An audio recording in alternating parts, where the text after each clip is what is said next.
Ricordiamo che anche Gesù, Maria e Giuseppe sono stati profughi. Non aveva usato mezze misure per chiedere ai fedeli nel giorno del Santo di aprire il loro cuore ai profughi.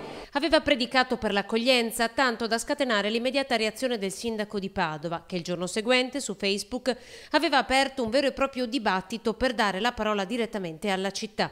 Oggi il vescovo Antonio Mattiazzo saluta la sua Padova, lascia un segno evidente ed indelebile della sua presenza tra chi lo ha amato, chi lo ha seguito e chi lo ha anche contestato. A me il vescovo Mattiazzo piaceva, una persona di carattere, decisa e anche corretta, secondo me. Penso che ha fatto un buon lavoro e sia stato sempre vicino agli ultimi.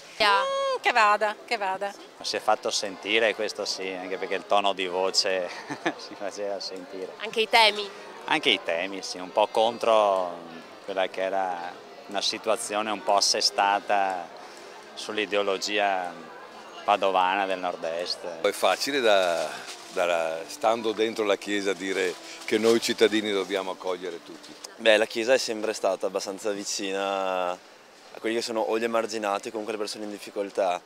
Quindi penso che ha fatto quello, a parte il discorso politico, quello che un vescovo dovrebbe fare, insomma. Il bene della Chiesa è un bene etico, ci dovrebbe essere anche una parte organizzativa, secondo me.